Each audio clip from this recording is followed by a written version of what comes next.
नमस्कार साथियों, स्वागत है आप सभी का हमारे खुराना क्लासेस यूट्यूब चैनल पर। और आज की इस वीडियो में हम बात करेंगे यूनिट नंबर 3 पार्ट ए। ठीक है, फर्स्ट ईयर वालों का पार्ट 1 चल रहा है, यूनिट नंबर 3 है। तो इसमें आप लोगों को इंपॉर्टेंट क्वेश्चन लगाने हैं। आपको हिंदी ट्रांसलेशन में बता रहा हूँ, जैसा भी मेरे से बन रहा है आप लोग चिंता नहीं करें। बाकी आप लोग एप्लीकेशन पर मैंने संपूर्ण हिंदी को बता दिया है, इसका ट्रांसलेशन करके मॉडल पेपर जो है अपना हिंदी जैसा आपको फील होंगे, पूरे लिखित रूप में है, PDF बना दी है सबकी मैंने। ठीक है, चिंता नहीं करना बिल्कुल भी इंग्लिश की। तो जाइए और ज्वाइन कीजिए फटाफट कोर्स को। अब आते हैं हम, टेलीग्राम को जरूर ज्वाइन करना भाई, वीडियो के डिस्क्रिप्शन बॉक्स में लिंक भी दिया गया है। और अब आते हैं, पहला क्वेश्चन है कि राइटिंग इज ए बिट खाली स्थान फ्रॉम स्पीकिंग।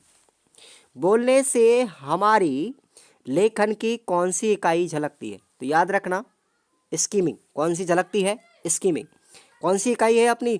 बोलने की चीज़ को अगर हम लिखते हैं तो किस में लिखेंगे? स्कीमिंग करके, द्रुत वाचन के द्वारा। ठीक है, अगला क्वेश्चन है student should write sentence about. Student जब लिखते हैं किसी वाक्य को तो उसमें क्या होना चाहिए? एक ऑब्जेक्ट होना चाहिए, एक कर्म होना चाहिए, एन इवेंट उस घटना होनी चाहिए, और एक स्थान होना चाहिए। आप लोगों ने सुना होगा कि भाई सबसे पहले हम नाउन लिखते हैं, नाउन के बाद वर्ब लगाते हैं, हेल्पिंग वर्ब लगाते हैं, ये चीज़ आप लोग से ऑब्जेक्ट लगाते हैं, प्लेस एंड टाइम लगाते हैं। तो एक वाक्य के लिए एक स्टूडेंट को इतनी सारी चीज़ों की आवश्यकता होती है। नेक्स्ट क्वेश्चन है अपना, देखिए, चलिए अगला क्वेश्चन है, यहाँ पर आते हैं। In phrasal verb one of the word. एक फ्रेजल जो वर्ब होती है वो शब्दों का क्या होती है भाई? फ्रेजल वर्ब जो है वो शब्दों का एक योग है, जो एक वर्ब ही कहलाती है, एक क्रिया ही तो है। फ्रेजल वर्ब क्या है? एक क्रिया ही है, शब्दों की क्रिया है। लेटर में भी, लेटर क्या हो सकते हैं? कितने प्रकार के लेटर हो सकते हैं कम से कम? तो देखिए, एक पर्सनल भी लेटर होता है, ऑफिशियल भी लेटर होता है, बिजनेस लेटर भी होता है। तो ये सब हमारे क्या है? लेटरों के प्रकार है। आंसर होगा डी। अगला question, the important part of letter. यहाँ पर किसी भी पत्र के मुख्य पार्ट कौन से हैं? तो देखेंगे आप लोग, address of the writer and date of written. जिस दिन आप लोग लेटर लिख ले हो और राइटर का एड्रेस, ये सारी चीज़ें होनी चाहिए। सैल्यूटेशन भी उसके अंदर होना चाहिए। Body of the letter and subscription, तो बॉडी जो पत्र का मुख्य भाग होगा, ठीक है ना, और उसके नीचे भी जो पार्ट होता है वो भी होना चाहिए। तो ये सब पार्ट किसके हैं? लेटर के इंपॉर्टेंट पार्ट हैं।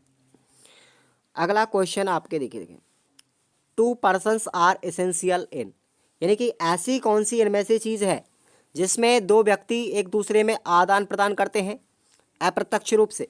तो वो होता है मैसेज। मैसेज फटाफट होता है ना, एसेंशियल का मतलब होता है जल्दीबाजी में फटाफट किसी भी चीज़ को आदान प्रदान करना, तो वो होता है मैसेजिंग के द्वारा, टेक्स्ट मैसेज। अगला क्वेश्चन आप लोग देखेंगे यहाँ पर, आर राइटिंग और speaking similar to each other. क्या लिखना और बोलना वास्तव में एक जैसे होते हैं? नहीं।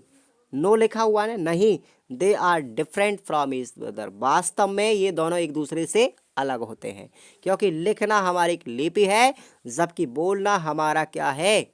एक मौखिक कौशल है। ठीक है ना, ध्यान रखना।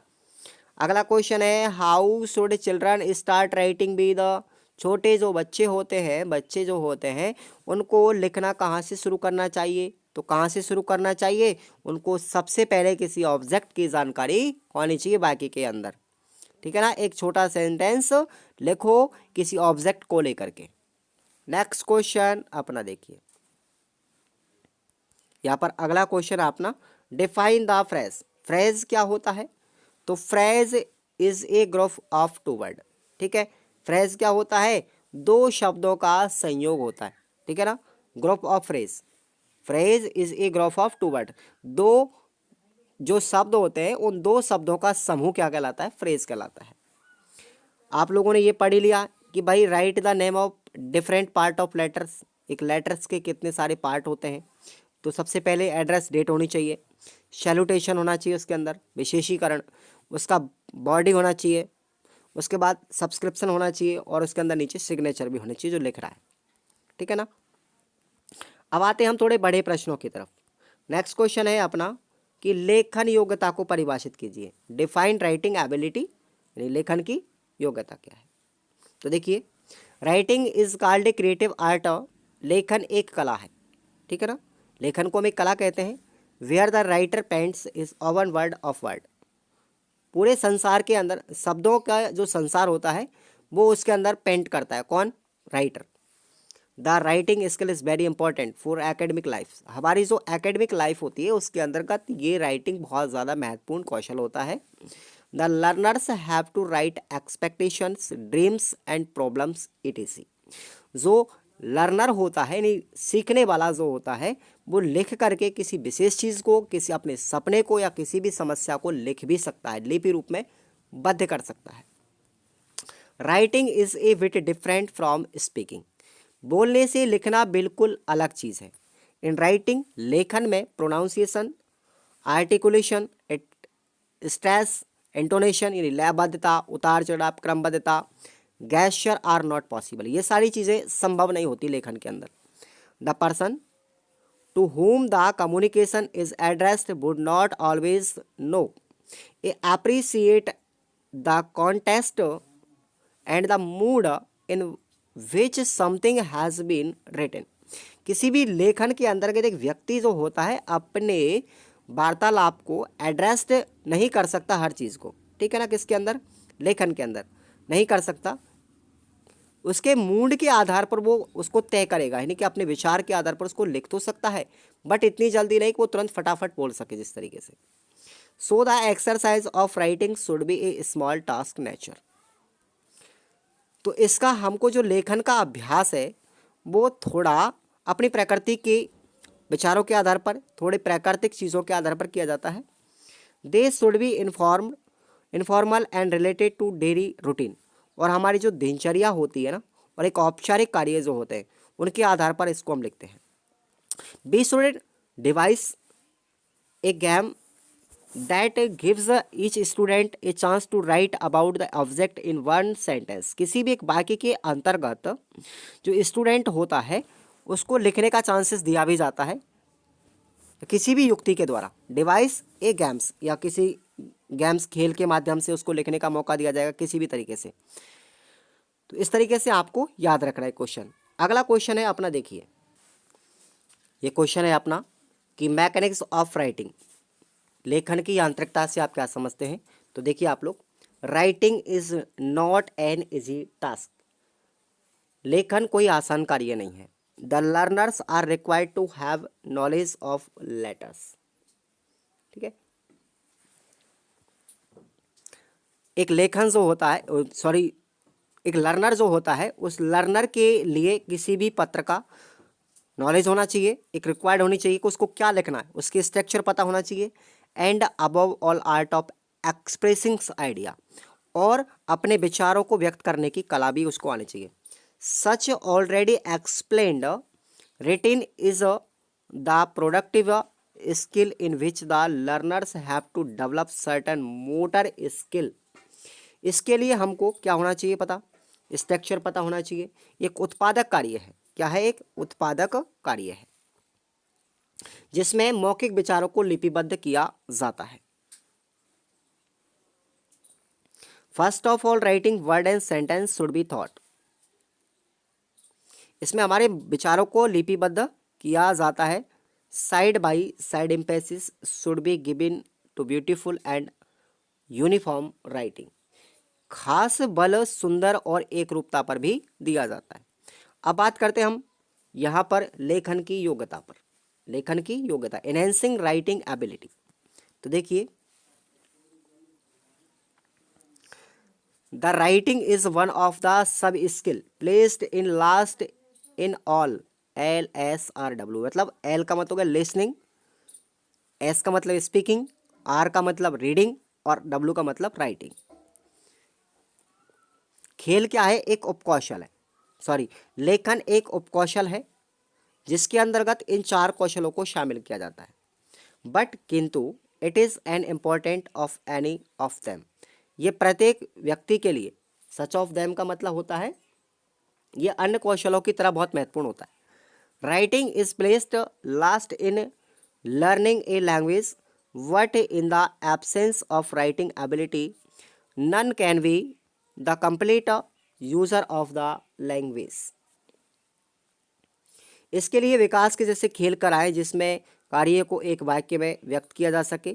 छोटे आसान वाक्य ही प्रारंभ में लिखाए जाएं जिसमें संयोजक शब्दों और शब्द युग्मों को जोड़ा जा सके। उसके बाद है अपना पर्पस ऑफ राइटिंग, ठीक है ना, लेखन का उद्देश्य क्या है। In the process of communication, तो भाई जो हमारा वार्तालाप होता है उसकी प्रक्रिया में काम आता है। The writing in productive skill, when sender desire to send a written message he start writing, which means encoding message on the sheet of paper with the help of letter। संप्रेषण की प्रक्रिया को ये अपने वर्णों की सहायता से प्रभावी भी बनाती है, ये आप लोगों को याद करना है। अब आते हैं हम अपने अगले क्वेश्चन पर। बस अपना यही प्रश्न आपको याद रखना है। इसके बाद आप लोग को निबंधात्मक प्रश्न अगर पूछा जाएगा तो वो आपको हम बताएंगे कैसा आएगा। What do you know about writing exercise in the letter. उत्तरोत्तर स्तर पर जो हम अभ्यास कार्य करते हैं लेखन का, उससे आप क्या जानते हैं। चलिए पहला आप लोग सुनिए। Writing sentence from the given structural table. इसका हिंदी अर्थ होता है कि जो हमारी संरचनात्मक जो टेबल होती है उससे वाक्य बनाना सीखते हैं। Writing word that indicate the number connected, क्रिया शब्दों को हम लिखना सीखते हैं। और writing sentence given for picture showing action, क्रियादर्शक चित्रों के लिए वाक्य का निर्माण करते हैं। Writing sentence with the help of given substitutions tables, the tables may be prepared by the teacher। शिक्षक द्वारा जो निर्मित समय सारणी होती है उसकी सहायता से हम वाक्य भी बनाते हैं। नेक्स्ट है अपना answering the question with a picture as clues, चित्रों द्वारा इंगित प्रश्नोत्तर भी हम करते हैं। Writing sentence with para as a model, श्रुति लेखन का कार्य भी हम करते हैं आदर्श अनुच्छेदों के माध्यम से भी। तो इस तरीके से आपको इसको पढ़ना है। हालांकि इसकी नीचे हिंदी दी गई है, आपको ज़्यादा इतना मूड पचाने की आवश्यकता भी नहीं है। अब हम बात कर लेते हैं थोड़ा आगे। एक प्रश्न आपको याद रखना है, what is the topic sentence, वाक्य प्रकरण क्या होता है। एक प्रश्न आप लोग ये लगा लेना, इंपॉर्टेंट है। इसके अलावा आपको एक चीज़ और इसमें मिलेगी, देखो या तो आपसे कोई लेटर पूछा जाएगा, सेकेंड ईयर में भी आपका एक प्रश्न ऐसा ही आएगा, या तो आपसे कोई पत्र पूछा जाएगा कि भाई आपने चाचा जी के जन्मदिन के उपहार हेतु धन्यवाद पत्र लिखो, या फिर आपसे कोई एक नोटिस पूछा जा सकता है, ठीक है। कोई ना कोई एक चीज़ ज़रूर आएगी, लेकिन इनमें से ये फिक्स नहीं है कि इनमें से कौन सा आ सकता है। आप लोग ज़्यादातर लेटर ही याद रखेंगे, लेटर या फिर नोटिस, दो चीज़ें आपको आएंगी, इनमें से आपको एक मिलेगा। और हालांकि आने की चांसेस जो है वो मैंने एप्लीकेशन पे उसको मैंने लिख दिया है, उस ऐप में मैंने इन्वॉल्व कर दिया हिंदी के साथ में, पूरी हिंदी बना करके उन पत्रों की। आप उनमें से पढ़िए, आपको ज़्यादातर उनमें से मिल ही जाएगा। धन्यवाद साथियों, टेलीग्राम को ज्वाइन कर लें और एप्लीकेशन पर कोर्स सेलेक्ट कर लें। Thank you.